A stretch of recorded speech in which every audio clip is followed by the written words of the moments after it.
Welcome back to another episode of the Entry for One podcast. As always, I'm your host, Josue Hernandez. And on this week's episode, we're going to be reviewing and discussing Venom, directed by Ruben Fleischer.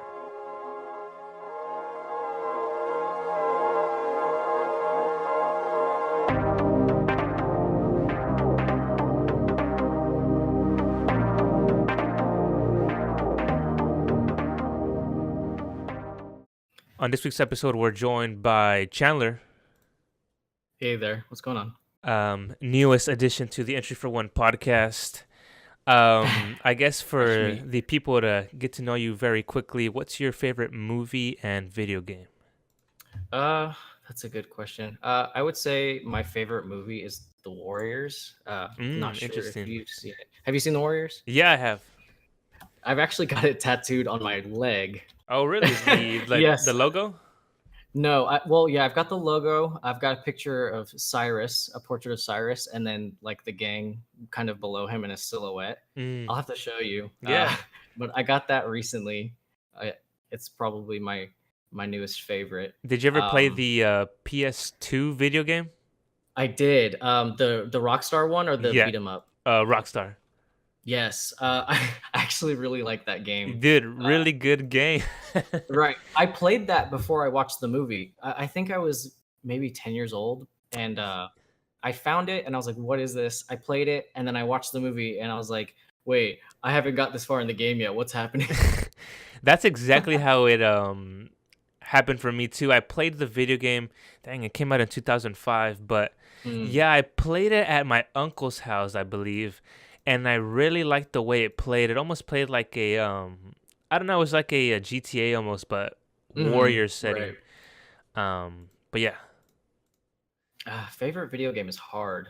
What have I been playing? I'd say my favorite video game series is probably the Yakuza series, the Sega beat 'em up that takes place in Japan. Have you played any of that?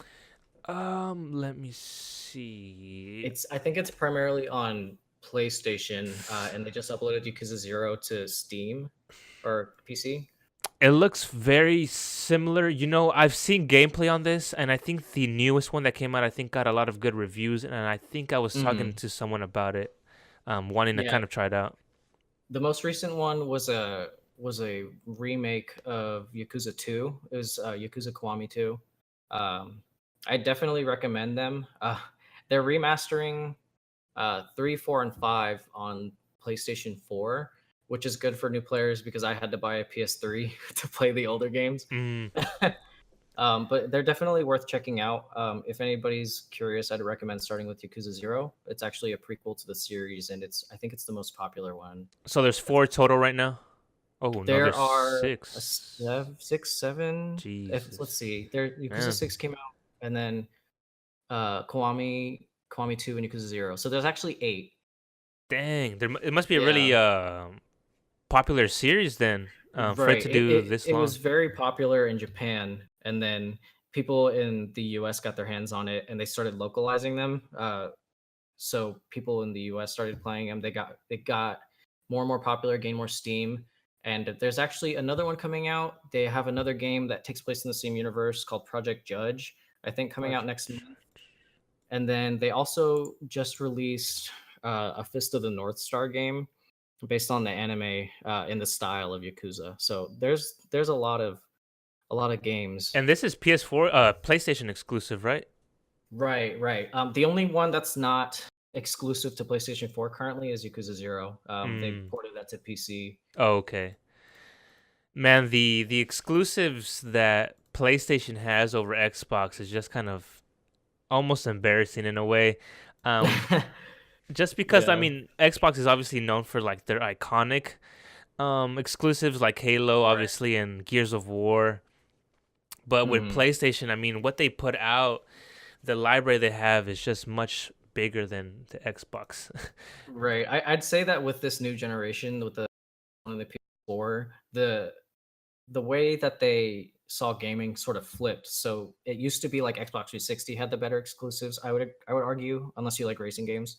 Right. Yeah, that's true. And then with this new generation, it seems like PlayStation was really trying to get their hands on every good new exclusive that they could get with these new IPs. They even got Call of Duty to switch over to giving them their exclusive DLC first. I think it was Xbox was getting all of that a month early, and now it's PlayStation. The whole world of exclusivity now is so weird. Like like Right. what you were saying, like Call of Duty or Destiny or now Battlefield. That's on the Xbox side of things. It's like, I mean, I understand how it happens. One company just paid Hmm. more to get exclusivity and kind of an incentive for audiences to kind of get drawn to a specific Right. console, which I don't know if it entirely works. It's just strange that games have kind of taken this almost not bias towards a gaming console, but just a perk to having a Right. specific console. I've never liked the exclusive system. I do agree that I feel like it does draw certain people to certain game consoles. I know a lot of people that bought PS4s just to play. I mean, Gears of War. I mean, I'm sorry, not Gears of War. God of War, the one that came out, and it was the same with The Last of Us. Hmm. When that got really popular, people were buying PlayStations. They just announced the second one coming out. People are buying PlayStations. Yeah, the So, gameplay for that looks insane. right, Insane. hopefully, the gameplay in the first fleshed out. But I would say that I mean I see why they do exclusives. I wish that exclusives were more of a time based thing, like the DLC for Call of Duty, where an exclusive would be exclusive for maybe a year and then it would come out. Um, I feel like that would be better for sales anyway. I'm not sure why they don't do that, but that's just Yeah, something. I mean, I guess what I meant, like, yeah, those like AAA games like Call of Duty, Destiny, etc., that are like on both platforms shouldn't have an exclusivity.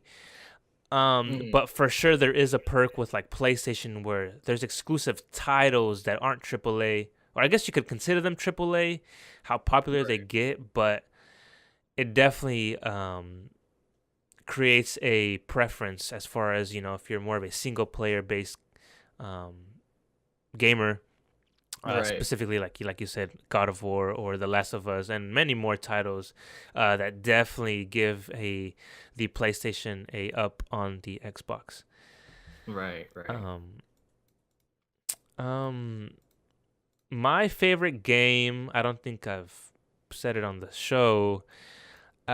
I really like Fallout 3. That's my favorite Fallout that I've played.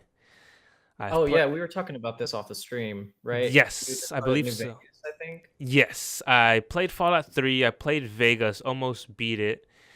I played Fallout 4.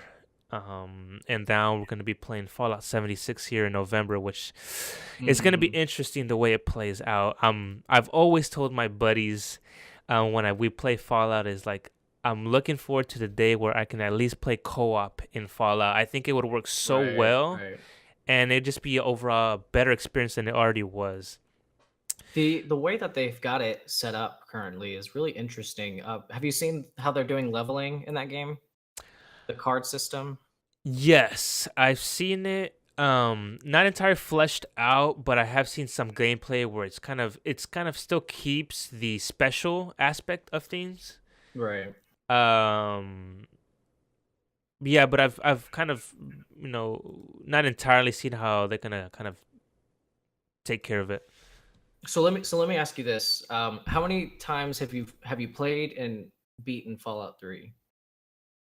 Fallout 3, I think I did it twice. I wanted to do it another Twice. time on my computer, but it's just so Hmm. much to it Right. that I get Do lazy thinking you about know it. about how many hours you've played Oh with man, Fallout I 3? played Fallout 3 around it when it first came out, and I was, I think, either early high school or very late Mm, middle school. And I right. definitely know, oh, you know what? It was middle school. It was eighth grade. And I remember that Gotcha. specifically because I went over to a friend's house for a sleepover, and his older brother had, I think it was called the Vengeance, which was the tri-beam laser Oh, it Gatling was one of gun. the UV rifles. Yes, and I remember I really wanted it. But anyway, um, I know at least. I mean, I've got to put at least. Oh man, I don't know exact number, but I definitely put a lot of hours into it.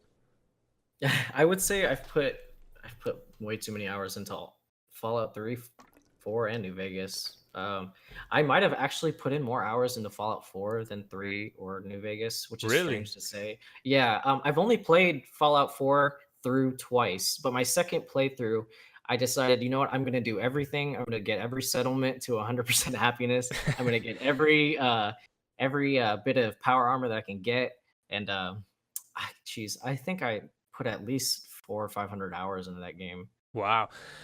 That Fallout 4 is so interesting because it has a lot of aspects of the obvious New Vegas and Fallout 3, Mm, with improved graphics, which just look very nicely incorporated into the Fallout world.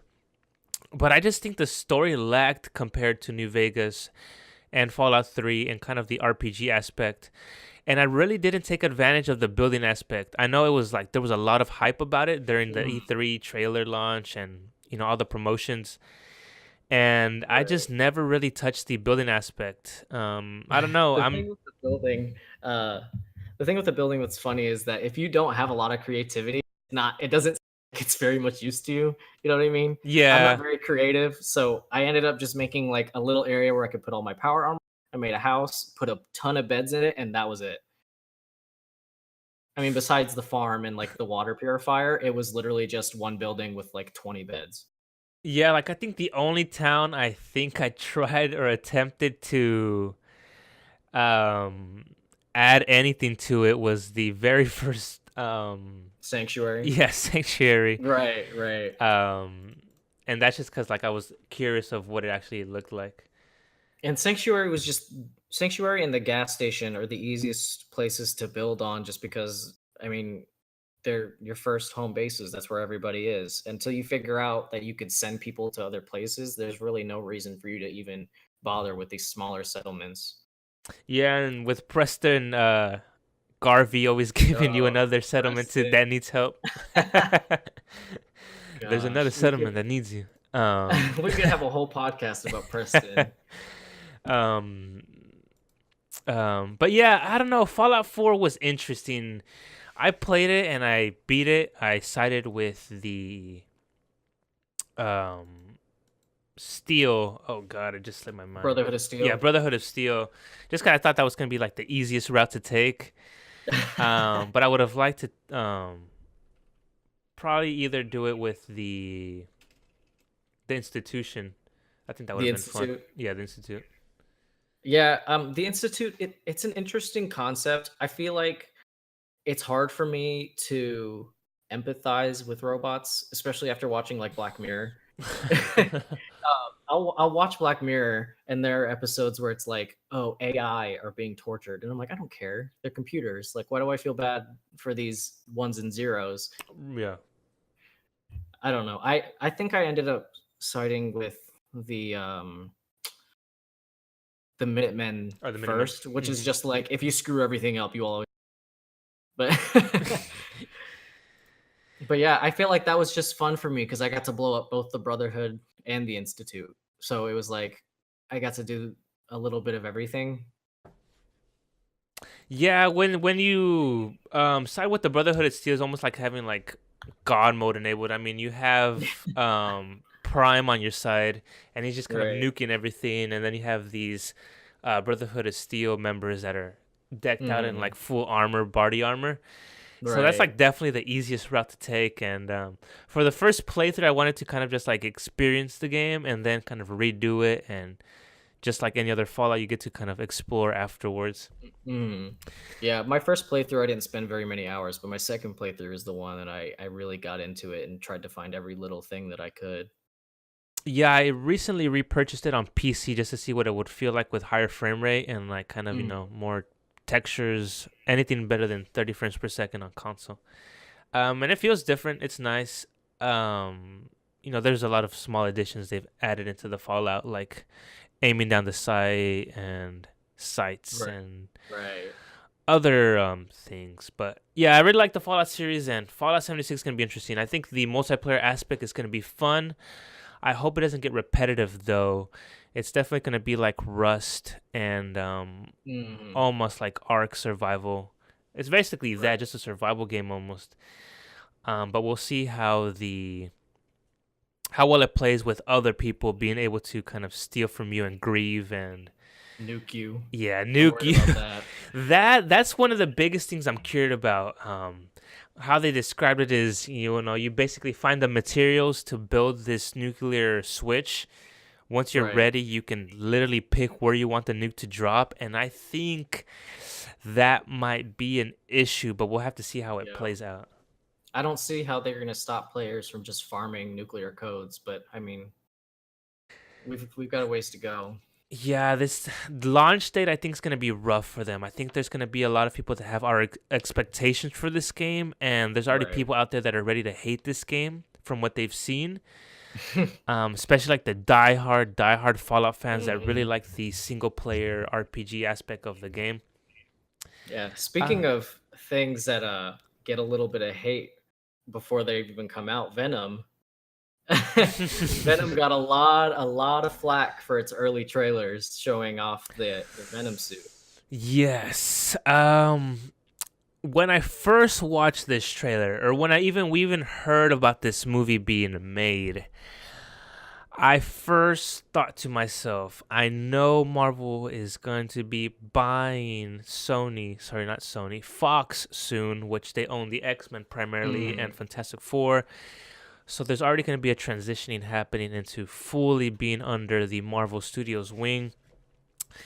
With Venom, though, I've always liked him as a character in the comic books and just his overall presence. He's just a cool character to look at. But mm. I don't think we needed this movie. What did you think when you first heard about this movie even being made? When I heard about it, the only thing I thought was, please God, let this be rated R. I do not want another, bloodless, violent movie. I like Venom as a character. He's got a really kind of crappy backstory, but I was hoping they could flesh him out a little bit more and try to do something with it. I mean, I guess let's just get this out of the way. What did you think of the film? Did you enjoy it? Did you not enjoy it? Um, so let me quickly just read off the description and who kind of stars in this. Okay, yeah, sure. So via IMDb, Venom. When Eddie Brock acquires the powers of a symbiote, he will have to release his alter ego Venom to save his life. It's such a brief description, which I don't even think it captures what It's this movie's about. right. um, No, I wouldn't say um, that.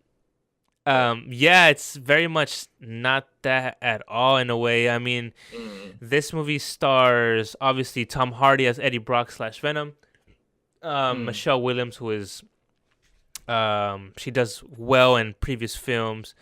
right. Riz Ahmed, Scott Hayes, Reed Scott, Jenny Slate, and you even see Mr. Woody Harrelson, and we'll talk about him later on. Um, so it has a decent cast. I mean, I think you can say Tom Hardy is an A-list actor now. He Right, has been for definitely. a while now, I think. Michelle Williams, um, she starred in movies like Blue Valentine, recently Mm, Manchester by the Sea. Um, I'm a, I wouldn't say I'm a fan of her, but I like her work. right. Riz Ahmed, he's known for being a Nightcrawler. That's kind of his one of his entries into entry cinema. But his biggest blockbuster would be Rogue One, a Star Wars story. Right, right. Along with him, we have, I guess next to that would be Jenny Slate, which would be the other, I guess, closest actor at their level, and then obviously Woody Harrelson, which is definitely an A-list actor. Um, but with this movie, what I thought about it was that it felt very rushed. There are some things you can kind of, I guess, appreciate at the very least when you watch it. I know a lot of people gave this movie slack, or not slack, gave it a negative um CGI. Review. Like someone I saw a lot of people talking Oh, about the yeah. CGI in this movie and how bad it looked, and to me it didn't look that terrible, honestly. Right, right. Especially Venom and then the other symbiotes we get in this movie. I think they did a pretty decent job for the CGI in this movie. Yeah. It seemed like Um, more people had issues with the CGI when the original trailer came out, because I know a lot of people were unhappy with how the CGI suit looked then. Um, but since then, I mean, if you go back and look at that old trailer, you look how the movie comes out now, it doesn't look terrible. I mean, I didn't see any issues with it. I mean, there's big fights with multiple symbiotes, and it looks pretty good. yeah, I think it was yeah, like you said, when you compare this to the first trailer, I think they definitely made some adjustments, maybe some feedback they got from, obviously the crowd, the Right. masses. But this film again, it feels very rushed. The story ends up feeling very chopped up and Mm, all over the place at some points. right. Acting wise, I mean, the only redeeming actor in this movie, I think, is Tom Hardy. And even Tom Definitely. Hardy's acting in this film has gotten a lot of negative reviews, Mm, which we'll talk about. But I mean, Michelle Williams is fine. Riz Ahmed's character, being the antagonist, really lacks a lot of things, I think. right. So acting was okay. Action wise, they definitely missed out on what this movie could have been. Mm, The best way to describe this movie is a video game put into normal difficulty with the blood turned off. Um, yeah, I would uh, I would agree with that. it feels like a very safe movie, and you can very much notice the 40 minutes that have been taken out of this movie. Right, right. Um, And with that being said, all in all, I think it was a much better movie than what it has been rated at. Right. Right now, Venom on Rotten Tomatoes is sitting at 29% overall, with Right. a average rating of 4.5 out of 10. I mean, I think that would be a decent rating on this film as if you're going from out of 10, but when you look at a 29% out of 100, it's a big difference. Right, right, right. I I think think it's the reviews are pretty harsh. Um, After watching it, I mean, I just watched it a couple hours ago. Um, I didn't think it was as bad as it looks on the tomato meter. I mean, if you look at the audience score, I mean, the public seemed to like it. It's at an 89%. Um, I felt like it was a fun movie to watch. I hate to say that it's a fun movie just because that makes it sound like it wasn't shot well. right. Yeah. But but it's definitely something I would recommend to people. I feel like a lot of the critics that had issues with this movie didn't like the story, which I understand. To me, it's very comic booky. It does change Venom's story quite a bit, um, but they still keep that comic book vibe to it with how ridiculous it is and how crazy the villain's plan is. A lot of the critics seem to have an issue with his plan and everything. But besides that, yeah, the film was definitely choppy in terms of story. There's a really big plot hole that I noticed where, well, it depends. Do you want to talk about the plot a little bit? We'll get into that in spoilers here soon. Gotcha, But I gotcha. guess if you want to give like a very thin the thin layer of, I guess, what you were gonna say. Well, the way the movie starts out is, if would you consider that spoiler territory, which is how it starts? Um, mm, you know what? I think we'll get into spoilers. Okay. We'll get into spoilers. Um, I guess our consensus for this movie, like you said, I think we can definitely. I'd recommend this movie if you like comic book movies and you like action movies. You'll find something you like about this movie. Right. It does lack in a lot of places, but it's definitely better than what you've probably been hearing from other people or what you've seen from reviews. Right. Um, it's a decent movie that you can definitely. I think I can recommend it, and I think we could agree on that. Yeah, I definitely agree. Tom Hardy, his back and forth with the Venom symbiote throughout the movie is entertaining to watch. I feel like I'd be definitely up for watching a sequel of him just talking to the Venom symbiote walking through New York, or not New York. I'm sorry, Los Angeles, is that right? Yes. Yeah, walking through Los Angeles. It's definitely got a little bit of everything. And if you did not appreciate Topher Grace's performance as Venom in Spider-Man 3, I would definitely recommend watching this. It may bring some redeeming qualities to the character for you. Yes. Again, the best part about this movie, I think, is Tom Hardy and his relationship with the Venom symbiote. Um, Hmm. Again, I think we could recommend this, and you'll find something to like about this movie. Now we'll get into spoilers. I guess we Can can we go ahead talk and about Tom Hardy's acting for a little bit? yeah. Actually, I what'd you thought think that about it? so I really enjoy Tom Hardy. I enjoy what he does. I was worried that they were gonna have him act with the Venom mask too often, just because he's kind of gotten this reputation of an actor that's really good when his face is covered. Right. Um, the thing that kind of threw me off at first was hearing him kind of try to do a New Yorkie accent. Um, it just kind of made him seem flustered for a little bit. He doesn't really seem the type to be the journalistic reporter that he's made out to be in the very beginning. Hmm. You know what I mean? Yeah. You can definitely hear multiple accents in this movie. There's definitely multiple accents happening. Um, and I don't want to say you can hear him struggling to make a. Is there even a Los Angeles accent? I guess I a so stereotype would be like a surfer bro, but I mean that's definitely not what an accent I guess from Los Angeles would right, be. because his character originates from New York, so I understand why it seems out of place in LA. But to me, it didn't even really sound like what you would imagine a New York accent to be. It Yeah. doesn't. It's not so much a problem later in the movie because most of the movie he's nervous or he's got adrenaline going, so his Right. character you don't really notice the accent near the end of the movie. I guess that's the best way to describe his accent. He sounds nervous. Right, He sounds right. nervous with the way he's talking. Um, in the comic books, he was a photojournalist. Um, Right. Whereas in this movie, he's more of a reality YouTube independent Well, journalist, where he kind he of works for a company.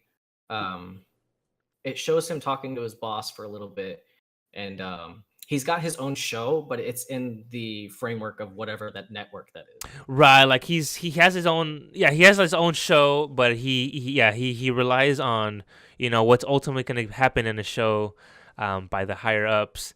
Right, But right. that when they first show his like intro to his show and everything, I mean, I couldn't help but like thinking of like Alex Jones or like those ridiculous Right. yellow He's sort of like a journalism. gotcha journalist. Yeah. um, very exaggerated headlines approach Right. to his reporting. I just thought it was funny the way it was shown.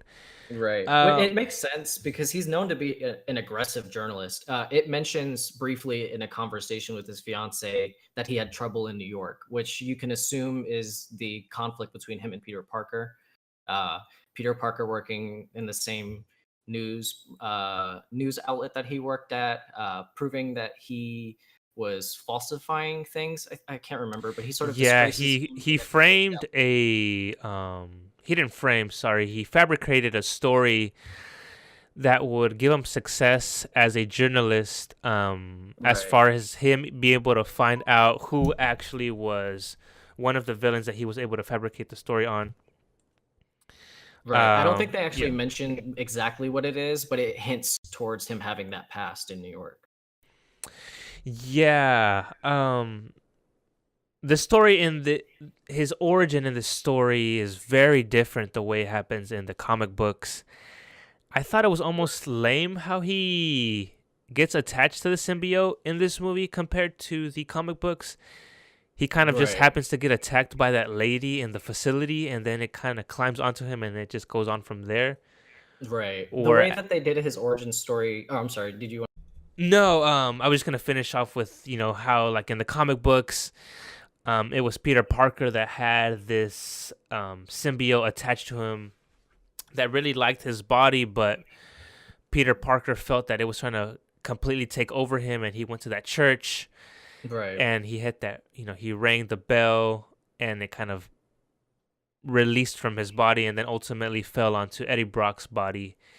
Right. But it felt that there was so much more stakes with Eddie Brock having cancer as well. Um, Right. so yeah, I mean, what were you gonna say though? So the interesting thing that they did with his origin story here is they actually changed it and moved it up in the Marvel timeline to another story following the Life Foundation, which is the corporation that you see headed by the Elon Musk sort of That's villain. exactly what I thought of. That's exactly what I Comic, thought of. right. So originally, like you said, he was a symbiote that had merged with Spider-Man, and then Spider-Man got rid of him with the church bells. And what made Venom a villain was because Spider-Man forced Venom to separate with him. He had a hatred for Peter Parker, and when he found Eddie Brock, he sensed an equal hatred for Peter Parker in Brock. So Right. that's how they merged, and that's how he became. In this, he stumbles upon Venom in the Life Foundation that he's just broken into, and he merges with him that way. The Life Foundation actually has a pretty interesting part of Marvel Comics. It's it's weird how they changed how the other symbiotes came to be, but I actually kind of like it. Um, in this, the symbiotes were, I think he said that they discovered the symbiotes on a meteor or an asteroid, Yeah, something on like their that. way back from a mission, which is so strange. Like Right, they went to a mission to, I think, look for life, and on their return back, they just happened to come across a asteroid right, that had these symbiotes on them. right. And in the original comic books, the other symbiotes were actually children of Venom. Hmm. They brought Venom back by himself because he was cast out from his planet for enjoying keeping one host for too long. Uh, he was cast Which they out kind of show in getting this movie. right. They do show that in the movie, but they make Venom out to be. They try to make him relate to Brock by throwing in this line where he's like, "Oh, I was a loser on my planet too," Yeah. and he makes Riot seem like he's this big bad boss on his planet, but in reality, in the comics, he was just a child of Venom, Hmm. one of five, I believe. Um, Yes. And in this one, we only see riots, and we'll talk about Woody Harrelson here soon, but we just see Riot other than Venom. I thought they were going to show the yellow symbiote, which is known to be well, they the. do they do show Scream. They show the yellow symbiote merge with a Oh, that's rabbit, right. That's right. but then they kill all of the symbiotes. That's right. So the only two that survive are Venom and Riot. Yeah, which is so weird. I mean, I would have at least thought they would have kept them for like the sequel, which would have been, I guess, Right. cool because they're obviously going to do a sequel for this film, but or at least I think the way it's doing at the box office right now. I didn't have too much of a problem with it. I felt like five additional symbiotes would have been a bit much. Yeah, I mean, there's Uh, definitely it's not something you really think about, like like I wish they were in the movie. It's just a weird how they kind of like brushed them off ultimately. mhm. It'd be a fun Marvel spin-off TV show. But Venom and Friends. for Netflix, yeah, for a full length film, I feel like it'd be a lot of goo mashing together, and it would just be a little bit much. I think so too. Yeah. Yeah, I think so. So, as far as the casting goes, I mean, how did you feel about the love interest and the villain? So with the villain, his motivations were interesting because obviously being head of the Life Foundation, he talks a lot about the environment and global warming and how humans are destroying the world. Right, right, Um, but then he like because of this discovery, um, it's also weird though because the way let me get her name here really quickly. Jenny Slate's character, Dr. Dora Skirth, mm, Shoutouts talks about how the reason she joined the Life Foundation was because they were also doing research on cancer. right. And that's what she liked about the Foundation. And it's just kind of weird of how quickly the Riz Ahmed's character, Carlton Drake, like his motivation switches. I mean, he didn't even have any motivations to start out with. He just came off as this guy that presumptuously was a bad guy, and he had something up his Hmm. sleeve, and that's how we kind of get Eddie Brock's character to investigate him. Right. The Um, way. but just really,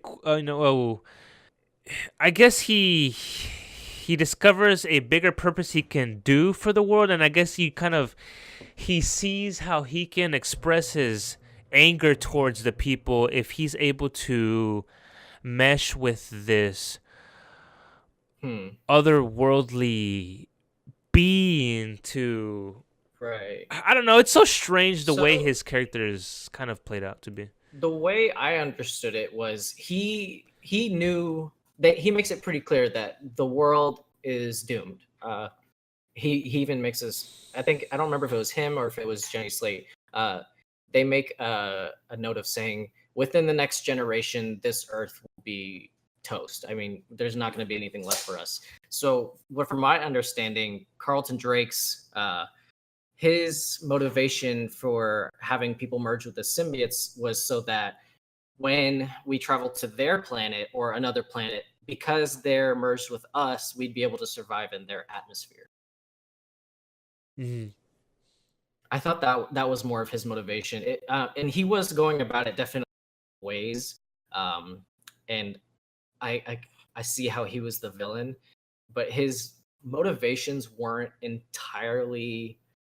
Um, I don't really know. I mean, it made sense. It made sense why he was trying to merge with.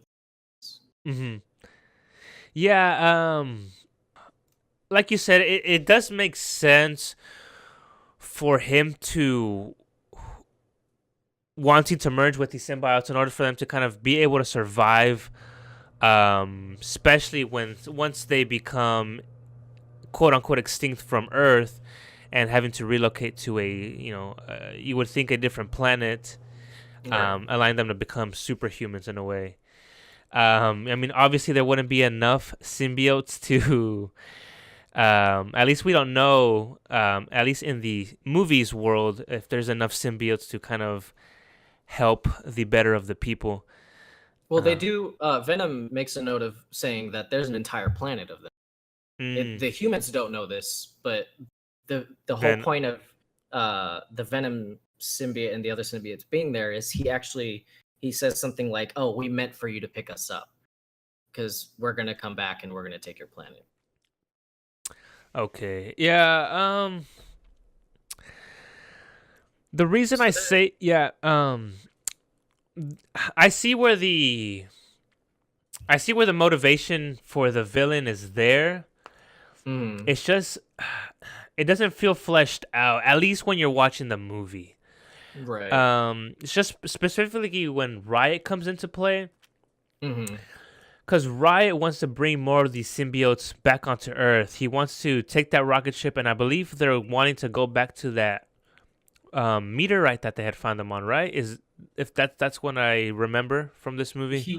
He wanted to travel to his planet specifically to bring back to recruit more symbiotes, Yeah. which that's where it made less sense to me. Carlton Drake's motivation, because if his whole motivation was, I want to help humanity live outside of our planet, why would he voluntarily help Riot destroy the planet faster? That just E- didn't e- make any sense to me. exactly. Exactly. As far Um, as a villain, he's very comic book villain. They try to make him come across as charismatic, but the way that he gives his little speeches and monologues just comes off as bored to me. yeah, it was very like Ultron like. Right, right. Very A lot of laissez-faire. one-liners. Yeah. Um, with Riot, how'd you feel about the entire like? How'd you feel about action in this movie? I know for me, you can't really see a lot of the action. A lot of these scenes take place at nighttime, and with Yeah, Venom already being a black character, as well as Riot being more right. of a Riot being more of a grayish black colorway character, you really can't see the action that's happening. Right. It's What very Batman versus Superman, where they're trying to hide all of the shoddy with. um, but yeah, what'd you kind of think about the action in this movie? I I enjoyed it. I mean, you can't go wrong with a motorcycle chase through LA streets. That was a lot of fun to watch.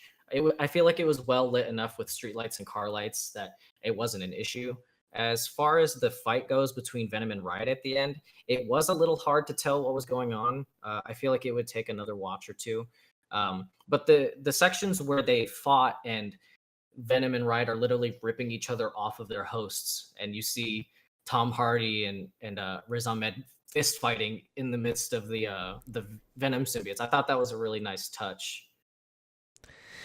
Yeah, and that kind of plays along to like people knocking the CGI in this movie. Mm, The VFX in this movie are, I think, in some ways impressive. The way they're able to kind of mhm. capture the gooey and the ripping apart of themselves looked Right. cool to me. Um, Yeah. and I mean, I guess you could say if you were to view it from someone that is talking negatively about the CGI and them putting most of the action in a darker scene is them trying to hide the CGI. Mm, But I thought it looked fine, at least the right. CGI aspect. But I wish some of the action would have taken place in better lit environments. Right. I Right. thought There the was the. I'm sorry. What? motorcycle sequence lasted a tad longer than it needed to. But it was Right. cool to see how Venom could still assist Tom Hardy, regardless if he's in the entire Venom transformation. Right. And I think that was the whole point of that scene was just kind of trying to show the extent of Venom's powers without having to do it over fights. They showed his ability to stretch out. He could heal his wounds, things like that. Um, there was a fight that was a little bit more well lit for a portion of it, and then it goes dark. It was the fight in the building where he used to work with all of the. I think they were SWAT troopers. Yeah, either Uh, SWAT or agents that worked for the Life Foundation. Right, something like that. I think they might have been SWAT because one of them near the end of the fight when he's about to eat him, he says something like, "You can't eat a police officer." And that one was well lit for a second, and then it went dark. But that might have been actually one of my favorite fight scenes in the film, at least the beginning of it when he becomes full Venom and is grabbing the smoke grenades out of the air. Yeah, that scene very much reminded me of one of those moments in like the Batman games where you're just like spamming X and doing like ultimate Right. combos over and over and over. Right. But that scene also, you can very much talk about how this movie would have done so much better if it was rated R with blood. I mean, just imagine that sequence with, Oh yeah. limbs flying off and blood, Mhm. gushing away. It would just played Right. so much better with Venom's character. Right. There are plenty of characters that get impaled. There's a scene where Riot sweeps his arms in blades across a bunch of tables and cuts people in half and decapitates them, but you don't see any of that. Right, it feels very sugar coated. Right. If anything, it just kind of looks like he Like it got just mad and knocked a bunch of computers off the computers desk. off the desk. Yeah. Right. Right. I wish they had um, gone rated R with it. I know that they're Marvel's scared to do rated R. I mean, they let Deadpool do it just because they'd proven that they'd do it, but then they had them release a PG-13 version of the second one anyway. Um, that's but so strange. I don't know why they're doing that. I hope that they do the opposite with this film. I want them to release a rated R cut of this film that will do it justice. There's a lot of parallels between Venom and Deadpool from the comics, at least, that I thought was interesting. Like his interaction with Venom in his head, kind of as a second voice. That's something that they don't bring to the Deadpool films. That's actually prevalent in the comics. Is that he has multiple personalities. Right. Um, so I mean, I feel like Deadpool fans would get a kick out of that. He acts a lot like Deadpool's other personalities. There's a little bit of a humor aspect to it. He tells Eddie Brock to jump out a window, and when he decides to take the elevator, he just calls him a pussy. Yeah. That got a good laugh out of my theater. Yeah, for Um sure. yeah, his relationship with Venom, I think was pretty good. It kind of allows you to see how Eddie Brock's character is conflicted about himself and just about what entirely is happening. Right. Just by kind of zooming out and really seeing what's happening in his life at this moment, how he's dealing with his relationship and now having to deal with this alien inside of his Right. body. The alien Um, trying to give him relationship advice. yeah. Being his like his second man. I thought it was really cool. I don't know. Like you said, it was a comedic relationship between them, the two, Mm. and it just furthered the relationship throughout this movie. Um, when we first see Eddie Brock dealing with Venom being inside of him, we get that sequence where he goes into the restaurant Oh yeah. and he finds Michelle Williams' character on a date with her new boyfriend, I'd say, because they were just engaged, they weren't married yet. So yeah, her new Right. boyfriend, and Dr. Lewis. yes, and Tom Hardy goes basically crazy and goes into a Mhm. tank full of crabs, I believe it was Yeah. crabs, and Jumps into a lobster tank. yeah, the lobster tank, and he Uh, just starts like sitting in like it's a jacuzzi and starts eating them mhm. off, and Yeah. A lot of critics had issues with that scene, but in yep. the context of it, it makes sense. Venom at this point is so hungry, eating his organs from the inside. So he's got this horrible fever. He's having issues functioning. He keeps trying to eat things, but Venom's telling him, no, it's not alive. You need something that's alive. And I mean, I felt like it was a good little way to show you how Venom was affecting his body and being comedic at the same time. Exactly. I saw it was either a tweet or an article where it talked about that scene and how it was a bad scene. Like it was something Mm. along the lines of, I can't believe there's a movie where Tom Hardy goes into a lobster tank and this like a jacuzzi and starts Yeah. biting off the, just starts chewing away at the lobsters. But Yeah. I think it kind of showed Tom Hardy's range in a way as an actor. It just, I Mm. mean, to act that way, I mean, you have to somewhat be decent at acting, or else it's just gonna come off as a, trying Mm. hard, like trying too hard in a way. I thought that was for me like the most classic Marvel film element of it, as far as like them trying to inject a lot of humor into these Marvel movies that have been coming out, Avengers and things like that. Like to me, that scene was uh I would say it's equal to that scene at the end of I think it was Avengers 2 where they're eating as the city's falling apart around them after that big battle. I mean, it's just so strange and out of place that you kind of just have to giggle at it a bit. Yeah, and that's something I kind of talk about when we review Marvel movies, as that their formula relies so much on comedy nowadays. Right.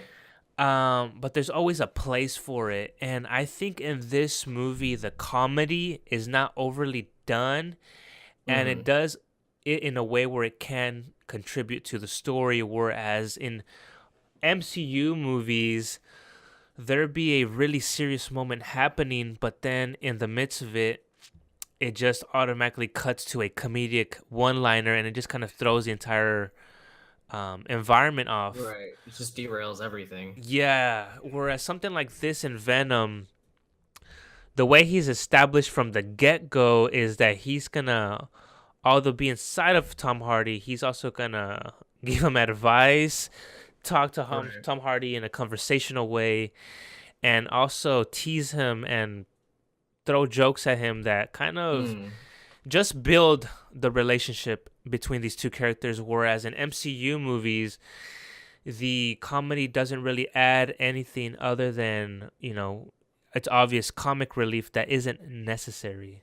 Right, right. Um, Speaking of comic relief, how did you feel about Jenny Slate's role in the movie? Because normally when you see Jenny Slate, she's not a serious role. She's pretty ditzy, sometimes even vulgar. Um, I thought it was interesting seeing her in a film where she had a pretty serious role and very little humor. this is one of the very few things I've seen her in. And I Really? thought her character was okay. Mm. Her wanting to kind of expose the Life Foundation and willing to work along Venom for the greater good of the people of Earth that are kind of getting it, especially the lower The income, homeless. least intelligent, not least intelligent, the less intelligent people that are kind of taken advantage of through these experiments. I think Right. her character was fine. I mean, Yeah. there's nothing too negative to say about her, I don't think. But I think her character was fine as far as being a second to the lead being Eddie Brock's character. Right. She was more of like a tragic plot point than anything. Her whole deal is just getting Eddie Brock to investigate, and then once he's done that, there's really no need for her further in the story. Right. She was, yeah, just being like the entry point to the Life headquarters. Right. Almost. I mean, you could say Eddie Brock kind of just he didn't use her in a way, but he used her in a way to just get Right. in and get this story, which he was so set on. He wanted to really expose this corporation. Mm. Um, One thing I had an issue with, which is not a big issue, but when everything goes haywire in the Life Foundation basement, where Right. the symbiotes start escaping and the experiments start breaking out of their vicinities, the rooms that they were kind of prisoners to. But it's funny when they start questioning her and like they ask her like, "Did you see anything?" And this building is so high tech. It's like you guys couldn't have just looked at the camera footage and see who Yeah. she walked in with. There's got to be at least one camera facing the entrance that leads you to this basement Right. floor. The whole time they're walking through like the parking garage, I'm thinking he's not covering his face at all. Exactly. It's like it's a nitpick in a way, but the whole investigating how they got in, and who was with her, it's like it could have just gotten. It would have played so well if it would have shown, um, Doctor. He's not Doctor Drake, but just Drake's character watching footage, rewinding it, and seeing that she walked in with the guy that was trying to basically crack down on the Life Foundation and Right. expose him. I think that would have built the stakes a bit more rather than them just Yeah. playing dumb and like, who That would have walked been in a with much you? better payoff. Yeah, that would have been a much better payoff than the interrogation that he kind of gives, where he's telling her, he's like, "I need you to tell me who it was," and she's like, "I can't." He's like, "Well, you have to," and she's like, "Okay, it's Eddie Brock." And when he hears Eddie Brock, he doesn't even really make an indication that he cares about that name. Like he Yeah, recognizes it, but he's like, oh, "Okay, cool, now I know who it is," and then he kills her. And it's like, well, I would have much rather have seen him looking at, even if it's like garbage footage of him, and he's like, "Wait, zoom on that face. Is that Eddie Brock?" I'd have rather had that. exactly. Um, it was just it didn't it didn't feel like Drake's character would have acted like Right. you would have expected more of a reaction out of him, like, oh, the guy that was trying to expose my company Right. managed to get into one of my biggest secrets about the Life Corporation, and now I'm gonna have to go and track him down, and essentially you would think he was gonna try to kill him, right? Right. Right. But um as long as we're talking about plot holes, there's a pretty big one throughout the film that happens early on, as far as the riot symbiote goes. Um, the riot symbiote having escaped the crash, taken one of the EMT's body and her. He does that, and then after causing this big ruckus in a kind of an outdoor market, takes the body of an old woman, and then the movie fast forwards 6 months, but he's still the old woman. Like, what was he doing for 6 months as the old Asian woman, trying to book a flight? Like, I don't understand. and why would you want to take over the body of a less healthier person? Right. You would think he'd be trying actively to find a better host, but no, he stays this old Asian woman for 6 months and then takes over the body of a little girl. That was so funny. Because it just kind of like you get a shot of the little girl and you know what's gonna happen to Right. her. But yeah, that 6 month gap really doesn't make sense. I mean, he must have. Mm, I mean, they're in.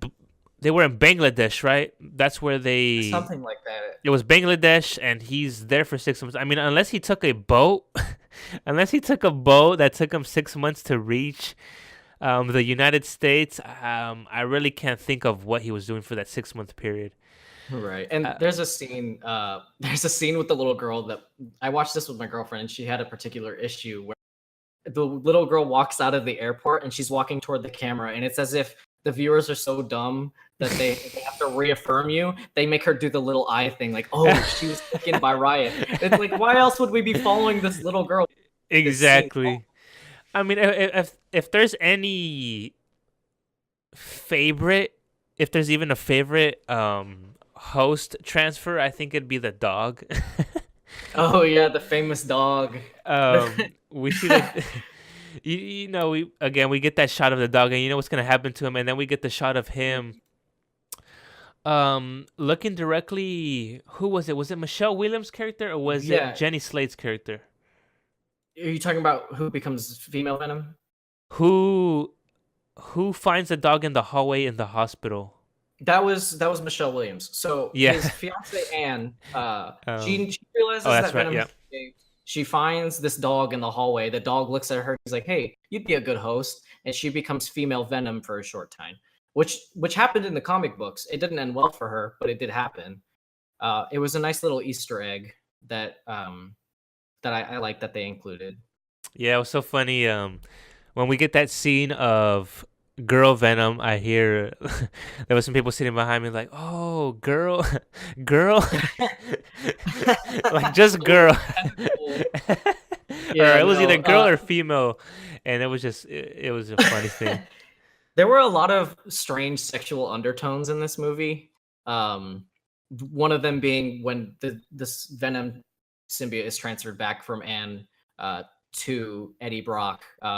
He basically has her stick his Venom tongue down his throat, transfers over, and then it gives you a shot of them making out while the Venom symbiote transfers over from her to him. Um, and then there's just a lot of dialogue, like Tom Hardy talks about having an alien shoved up his ass, Yeah, things he like talks that. about that a lot too. He talks about 3 times, I think. Mhm. And He's there's a like, lot of phallic imagery. Like when they're fighting, they're literally fighting towards a rocket, which is like the most phallic image that you can have in television these days. just some crazy thing happening in the back. It's like, okay. Right, right. They're fighting over Like which that's one not is the bigger happening. Yeah. symbiote. Um the fight between him and Riot really feels like there's not much of a payoff to it. Like it just happens and then it's Mm. over with.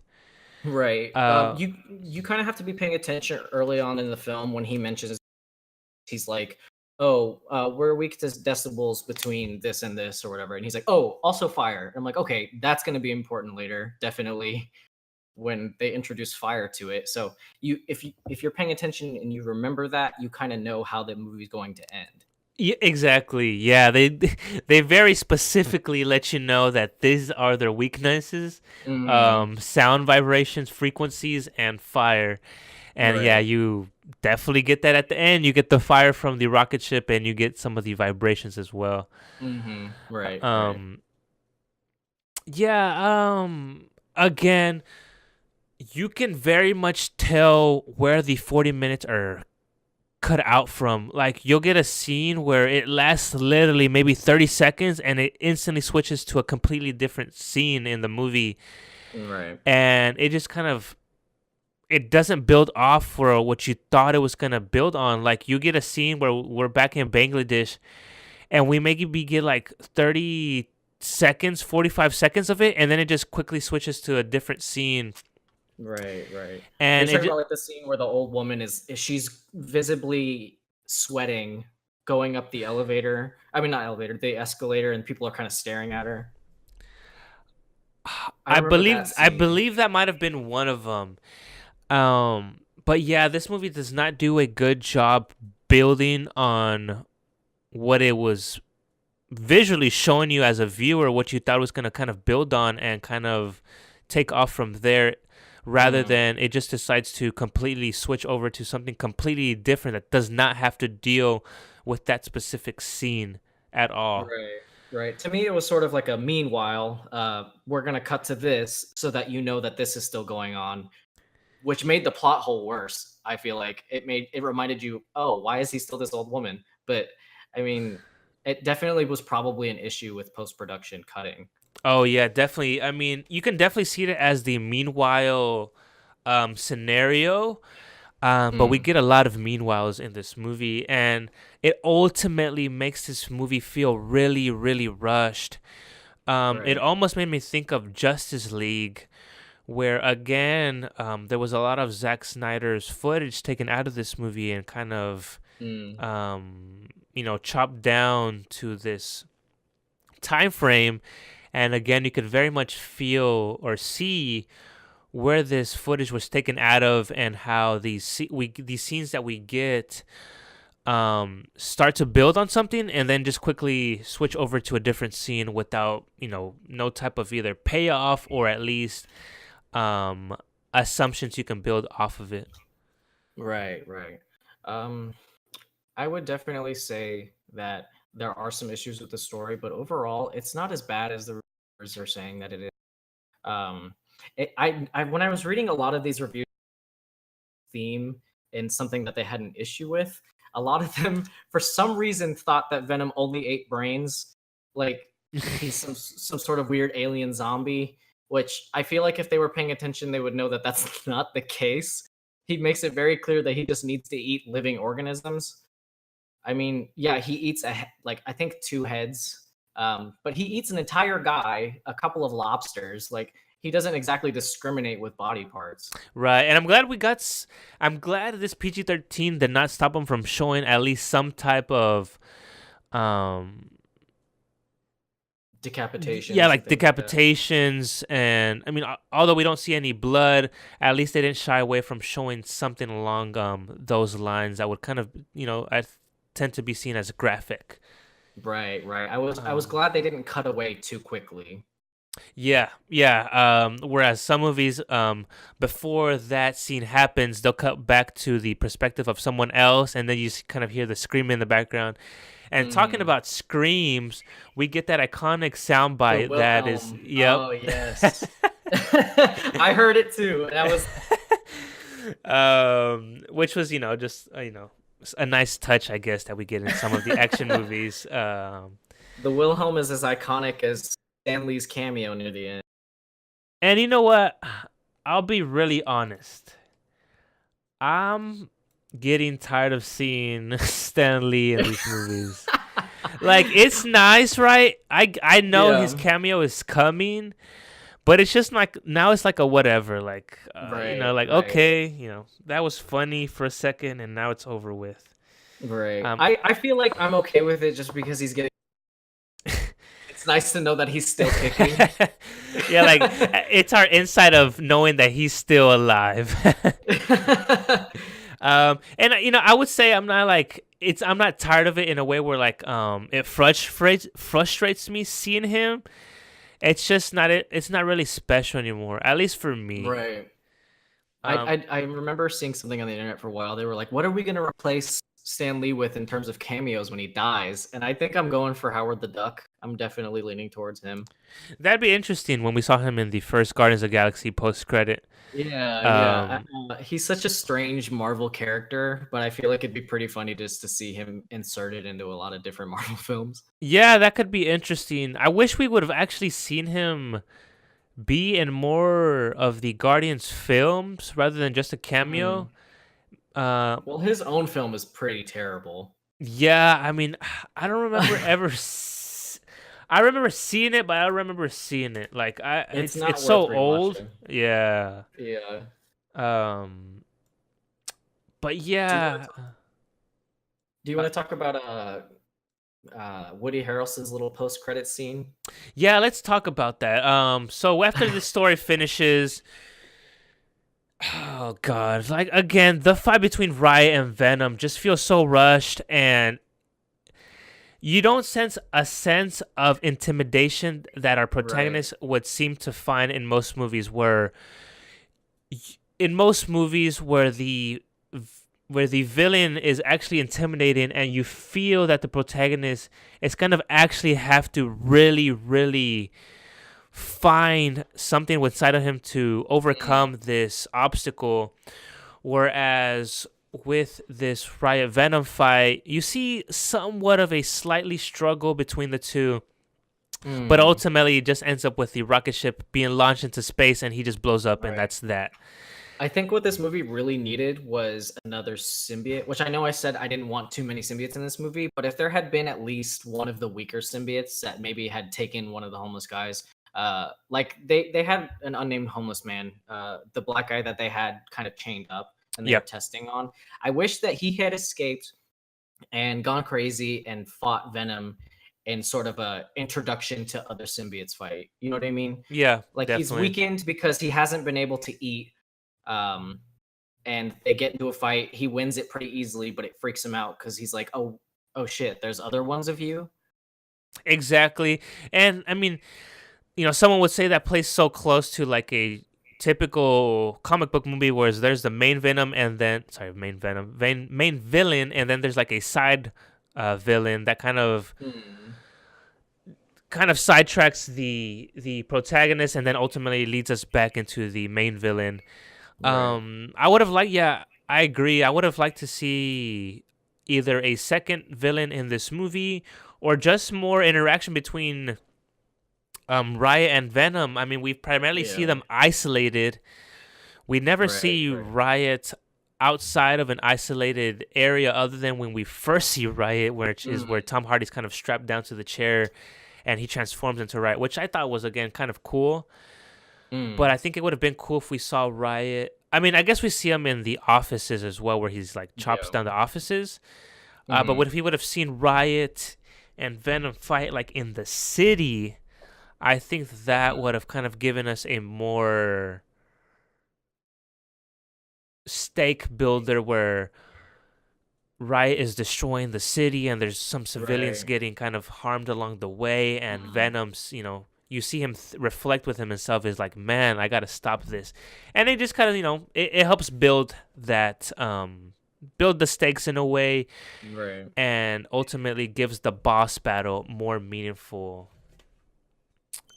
It just gives it more Right. meaning to it. Right. The most you get for Riot is Venom giving you this little, oh, he's kind of a badass on. And then there's two lines of dialogue between Venom and Riot, I think. It's something like, oh, are you here to help me recruit more symbiotes? He's like, no, I'm here to stop you. He's like, all right, well, then I have to kill you. And then they fight, and that's it.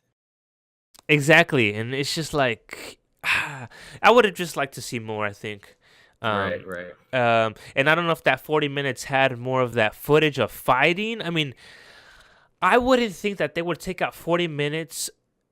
You would think at least that you wouldn't take out 40 minutes if it was a good 40 minutes of footage. Right. But when you hear Tom Hardy, he said that some of that 40 minutes had some of his favorite scenes in it. So you just you wonder what that 40 minutes had, and if it had rated R content in it. Mm, It's a yeah. sad thing they decided to do this. Um, We but may just have to wait for a director's cut like a DC film. yeah, you're gonna get the bonus edition, Right. and where they specifically promote extra 30 minutes you didn't see in theaters. um, Well, we got to get back on this Cletus Cassidy issue that we've got here in the end right, credits. yeah. So in the end credit, we get that what we always have with Marvel movies, which is the post credit. We get Eddie Brock visiting a prison, and we ultimately find Woody Harrelson wearing a really bad curly wig that's Oh red, god. and that red wig obviously signifies we're gonna be getting Carnage. So, what'd you think about Yeah. that? I thought he looked like Ronald McDonald, man. Dude, it was so God. bad. So here's the thing. I love Woody Harrelson. I love the character Cleese Cassidy and Carnage, but this casting, I don't know. I mean, maybe the casting will be okay, but the costume, oh God, it was hard to look at. Like his hair was redder than Wendy's, man. And I guess it's because we're so used to seeing him bald, right? Or at least close to bald. But Yeah, they could at least definitely done a different hairstyle on him. I mean, he's had hair in roles. He had kind of medium length blonde hair as Haymitch in the Hunger Games series. Um, True.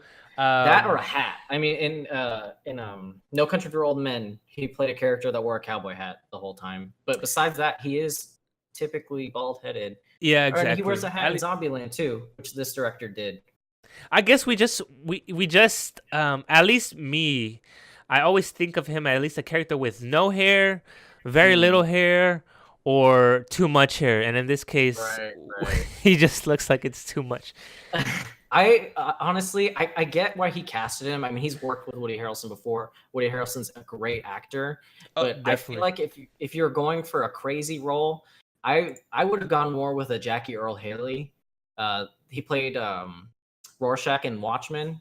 So I Yeah. mean, if you remember Yeah. what his character looked like in the film, That he looked exactly like the character that he would have been playing. that would have been a really good casting. Really good And they're the casting. exact same age. Like I thought maybe that he was a little, but no, they're both what 57, something like that.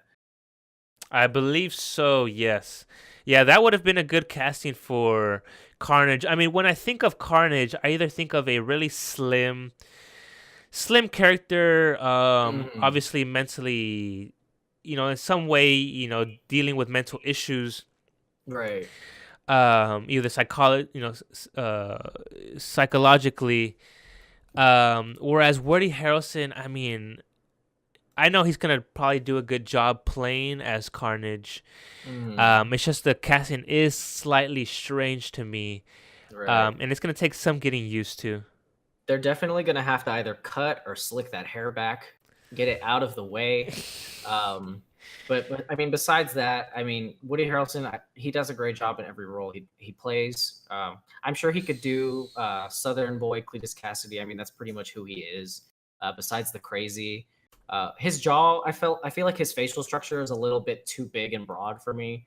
Um, when you consider the almost emaciated look of Cletus Cassidy. Um, but I mean, besides that, the thing I'm really curious about is how they're going to introduce Carnage because Carnage's whole thing is that He's a kid from Venom. right. Eddie Brock and Woody Harrel or Cleese Cassidy were cellmates. Venom had a child, didn't tell Eddie Brock because he didn't care about the kid. He's like, whatever, it's inconsequential. And Cletus Cassidy ends up bonding with the symbiote and escaping prison.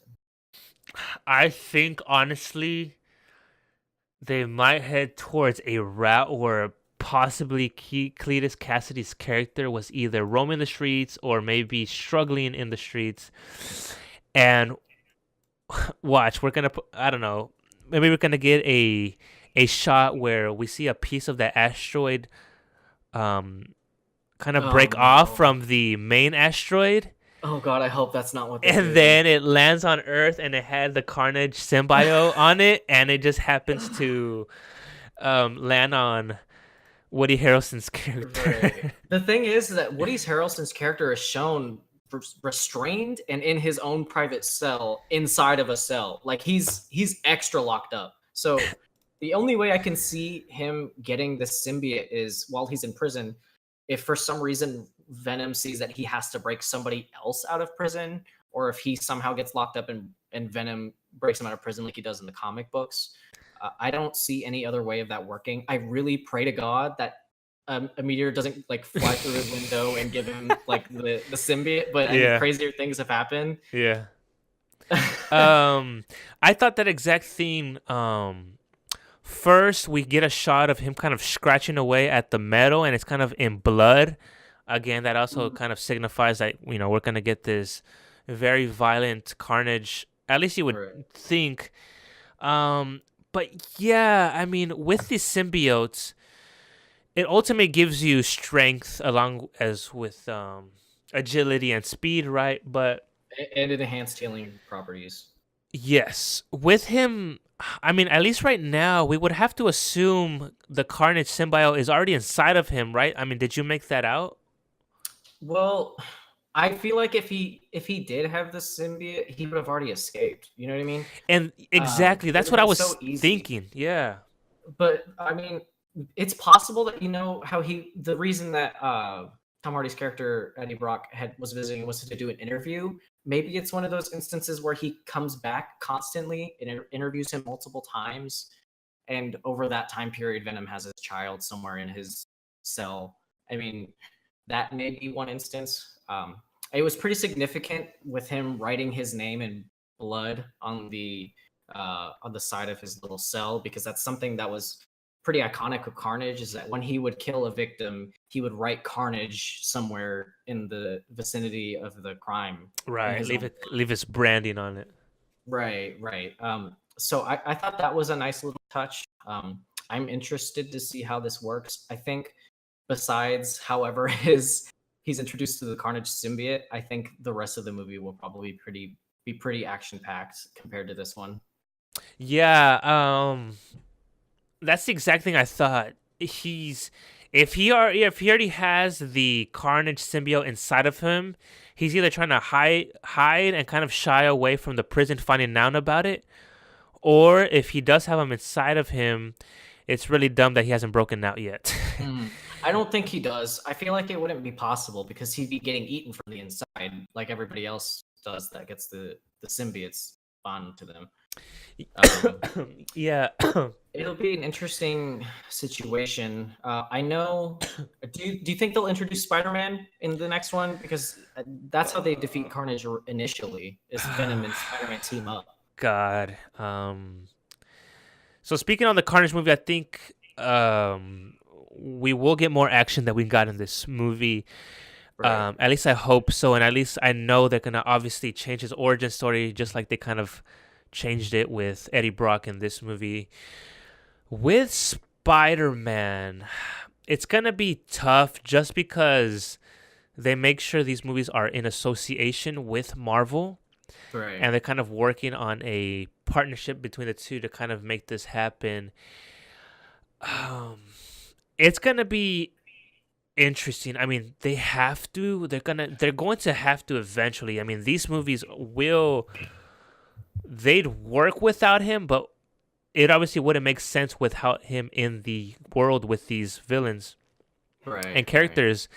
Um, I think what will ultimately happen is Marvel getting back the rights of these Spider-Man characters. They would have to, unless they make another compromise like they did with Homecoming and allow them to kind of have Spider-Man in the Marvel Studio branch, but also still being owned by Sony. Right. Right. Um, I hope so. I mean, it's the thing that would make sense for them to do.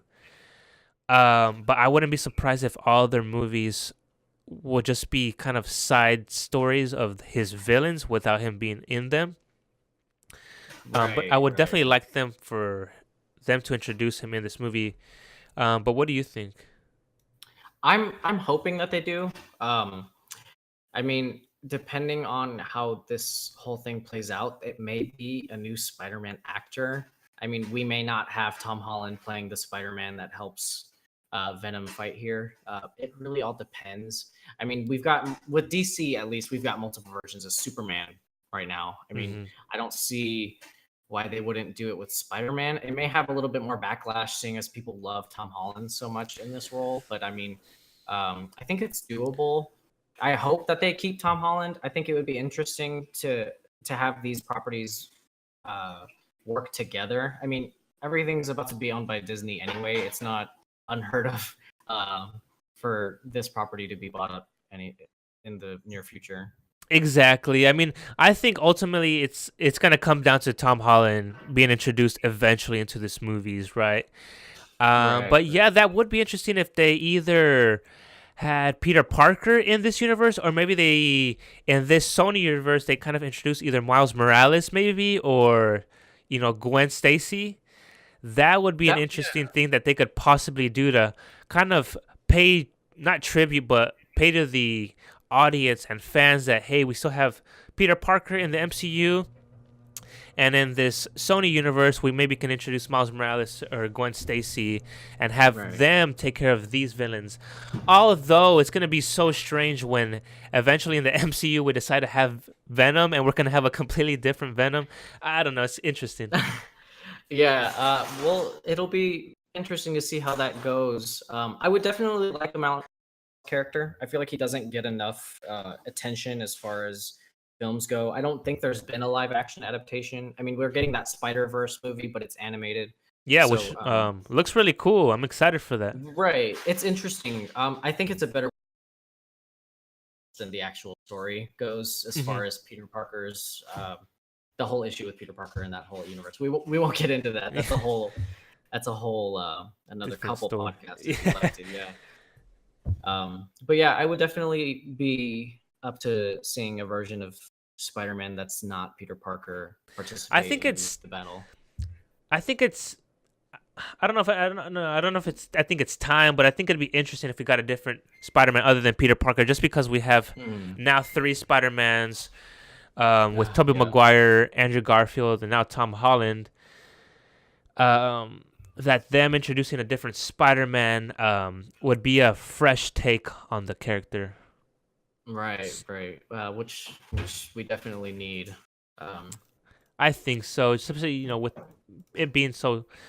I mean, comic book movies have become so saturated now, and it makes sense. They make a lot of money for these studios, right, and right. there's definitely no stop in sight for them. But yeah, yeah, that a new Spider-Man would be interesting. Whether they introduce Tom Holland, I think that's the likeliness of what's gonna happen. They're Hmm. gonna come to terms and just introduce Tom Holland with these villains, or we either get a different Spider-Man, or if it's a recasted Spider-Man, that would be very interesting. The one thing I don't want to see happen in this Carnage film, if you're listening, producers, don't kill Mrs. Chen, okay? Peggy Lou did a great job as sweet little Mrs. Chen running her shop. Don't want anything bad to happen to her. she was so funny. Um, when and I think it's nice how we see, I guess, kind of how we see Venom get wrapped up as being an anti-hero. Is that Mhm. he's also for the greater good of people. Actually, for this entire length of the movie, if you didn't know Venom was Spider-Man's villain or him being a anti-hero, quote unquote, you could see Venom in this movie as just a hero. Right, right. I definitely appreciated the not having any Spider-Man in this. It made Venom a more independent character from Spider-Man because when people see Venom, they're like, "Oh, that's just Black Spider-Man. That's just dark suit, big Spider-Man." Yeah. And I mean, he doesn't even. I mean, there's like one instance of maybe kind of web slinging, but I mean, besides that, he doesn't do anything at all remotely Spider-Man. Yeah, he more uses his arms as extensions, almost like Mr. Fantastic would. Right, right. And that's like his spider web in a way. How'd you feel about? I mean, we'll wrap up here soon because I think we've kind of covered the entire length of the movie. But with Spider-Man not being in this movie, how'd you feel about Venom not having the iconic spider across his chest? Just because that's how he became to be Venom, and because of Spider-Man, that's how Venom came to be with that logo on his chest. I appreciate it. I definitely do. I feel like again, it gives him his own identity. It doesn't just kind of lock him into this spider universe. Venom is now his own entity. He can do as he pleases. He's not even aware of Spider-Man at this point. Um, I don't see him really ever becoming a villain unless him and Tom Hardy have some sort of falling out. Um, but I mean, he even states in the film that the whole reason that he wants to stay on Earth is because he's become attached to Tom Hardy as a host and as a friend. Yeah. Obviously, it would have been nice to see him in his full Venom iconic Mm, image, because this movie does a very good job giving us a Venom that we would think of when we look at him in the comics, very tall, very husky and Right. big. I think they did a very good job capturing that. And I think that spider would just kind of been the icing on the cake. Obviously, it's not a big deal it not being there. It Mhm. just kind of, Right. fully wraps up everything as far as what they've given us for this character. Right. And they Uh, kind of replaced the spider with the vein like white strips that he's got going throughout his body, yes, they did. which I think I appreciated. It's a lot better than just looking black blob walking around. Yeah, yeah. Um, I had one last thing I wanted to say on the way he looked. Completely slipped my mind though. Oh, okay. What I was gonna say is with Spider-Man not being in this film, and when you do look back at the comic books as far as how Eddie Brock felt about Spider-Man and how he was the reason he ultimately got fired from his job, it's gonna be interesting how they build the stakes between the two and the relationship, Right. knowing that he's already Venom and Spider-Man right now isn't the reason he got fired.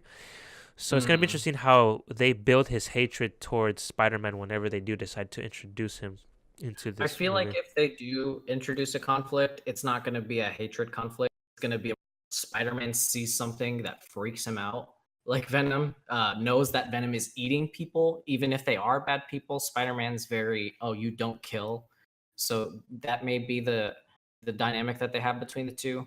I'm interested to see if they keep the comic book element of Venom not setting off Peter Parker's Spidey sense, because Hmm. that's a pretty big deal in the comics. It's a lot harder for Spider-Man to fight Venom because of it. Um, so that may play a bigger role in introducing Spider-Man uh, in the next film. Yeah, because as it stands right now, I mean, if you take if someone goes into this movie not knowing anything about Venom, like nothing about him, you're gonna think Venom is just an all-around, just like hero, which he in a way is, Mm, but he's also a villain in certain scenarios. I think, like you said, it would come down to a like, no, we can help people, but we don't kill people. But I think that would end up feeling like a Batman and Red Hood type of relationship. very. I mean, and Spider-Man already has that relationship with Hmm. Deadpool in the comics. Yeah. Looks up to Spider-Man as a hero, but Spider-Man's like, no, you kill people. That's not okay. Um, which Deadpool has in his own film with Colossus. But I feel like that's the only real dynamic that I can think of between the two that would cause any sort of conflict. Now that they don't have a reason. I mean, I suppose Tom Hardy may still have a reason to hate Spider-Man, seeing as they hinted toward it in the film, but he may not even know that Peter Parker is Spider-Man at this point. Yeah, that's gonna be interesting. I'm looking forward to it. I mean, with that post-credit sequence that we got, they're obviously going towards a sequel. And if it's just gonna be Venom and Carnage, I'm even interested how that story's gonna fully flesh out. I mean, Mm, it's gonna be interesting how the stakes are. Unless now we get back to what we just got done saying, whereas Venom, although he's helping good people, Carnage is gonna be the one that's just killing any type of people, whether good or bad people, right, and that's right. gonna give Venom the we need to stop this guy. Right, and that's the conflict that comes out in the comic books is that Venom realizes that Carnage is just killing indiscriminately, and it's becoming a big problem. So I think Spider-Man actually approaches Venom in that case and asks him for help. Um, I'm interested to see if they keep Carnage as a female or not, because I know Carnage is a female symbiote, and I wonder if it's going to be a female voice in his head or if it's going to be just another male, deep, Hmm. raspy Oh. voice. I. Th- it's gonna be interesting. With how they switch movies, or sorry, how they switch comic book storylines to movie storylines, it always Mm, slightly veers off or completely veers off from the canon. right, Uh, right. yeah, that's gonna be interesting. Which way they decide to go with their voice. Um, but I think that will do it for this movie. Um, this movie ultimately is okay. Again, like we've said, it's way better. It's way better than what it's has been made out to see. Right. At that, it's again, it feels to me, it felt like a very rushed film with um some characters you could probably care less about more than others. The CGI in this movie to me was kind of impressive. And Tom Hardy, I don't think will ultimately receive any backlash from this role. Just like we've seen with some people where like they're in a comic book movie, it doesn't really do too well, and then their career kind of slowly declines. Hmm. Whereas with Tom Hardy, I mean, I think he's just gonna move along, jump on to the next role, and then be ready for that sequel once it comes out. Right. I think Um, if you're a fan of Tom Hardy, this is definitely not a film to miss. I wouldn't say it would be on your list of most important Tom Hardy films to see. But it's an interesting role to see Tom Hardy in, especially considering the roles he's been in, where he's a pretty muscular guy. He's more masculine, he's stronger, and then when you see him here, he's down on his luck. He's not very muscular. He's in a lot of baggy clothing a lot of the time you see him. So a lot of his strength comes straight from the symbiote. Yeah, his performance was. I mean, it's not bad. It's not a bad performance, and I think again, it's interesting why it came out in October. I think it would have done maybe a little bit better in the summer. Hmm. I mean, with that being said, with all the negative reviews and all the kind of bad word to mouth, this movie broke the October record for opening weekend. It opened with 10 million on the opening weekend. It Right. used to be record wise, it was set by Paranormal Activity 3 at 8 million in 2011. So this movie opened at $10 million for the weekend. The budget for it is 100 million. Right now, it's currently sitting at 225 million worldwide after just it being close to a week of release date. So this movie, although the negative word and reviews it got, it's obviously still sticking true to the comic book box office.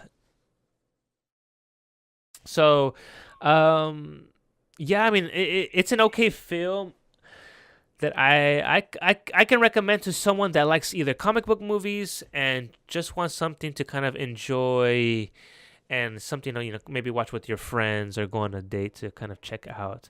You'll find some enjoyment out of it for sure. But any last words you have on this movie? I think you summed it up pretty well. I mean, I would recommend this movie to people that are curious about it. I wouldn't say you absolutely have to go out to theaters and watch it. I'd be okay with watching it on Redbox. I mean, there's not much that coming to a theater really adds to this film, I would say, in terms of um, superhero action films and things like that. Um, but yeah, besides that, the performance with Tom Hardy, the dynamic between him and the symbiote are great to watch. And I would definitely recommend ignoring the reviews that you've seen so far and giving this film a chance. Yeah, I mean, if one last thing I'll say is, when you see the budget for a movie like this, which it being at $100 million, Mm. um, I will say that this movie, at times and for the most part, feels budget cut in a way. Feels much Mm. less than $100 million budget for a film. Right. And that's a Um, historically lower budget than Marvel movies have gotten recently. I mean, Ant Man, I think had 140,000. I mean, 140 million. I mean, I think Captain America and the first Iron Man films they came out around 2014, and they had a higher budget than this film did. So, I'm for what they had, it's pretty impressive as far as CGI goes. Um, yeah, definitely. I mean, again, what they the way this movie feels as far as narratively, it feels budget cut, but the way that what they're able to pull off visually, um, going against what people have said, I think they did a good job with that. And also, I guess considering the actors they had on this movie with Tom Hardy being A-list, Michelle Williams, and then even Riz Ahmed's character, that has to, they have to incorporate a lot of contracts within that budget. So, Right. yeah, I mean, if you wanted to see this movie, you should definitely go watch this movie. What the critics have been saying um, isn't as harsh as you might find once you go watch this movie. Again, you'll find some enjoyment out of this movie. But other than that, I think that will do it for this episode. On next week's episode, we will more than likely be talking about First Man, directed by Jamin Chazelle, which is starring Ryan Gosling, about the mission to the moon. Moon So, landing remake. moon landing remake. um, so yeah, that will more than likely be next week's episode. Where can they? Are you on any social medias, Chandler? Are you in like Twitter or Instagram or Facebook? Is there one that you kind of um, use or not at all? I mostly just have personal accounts. I don't really use Twitter all that often, other than to follow people. Okay. So I guess if you really wanted to find me on things, I've started streaming a bit on Twitch. The username is Redascendant, Radascendant. That's also my Steam username. Feel free to add me. All right. You can find me primarily on Twitter, at Video Josue, at Video Josue. You can find our podcast on Instagram and Twitter at Entry for One. And you can listen to us on Apple Podcasts, Google Play Music, as well as Spotify. If there's any topics you would like for us to kind of discuss or potentially discuss, feel free to message us. Other than that, thank you for listening.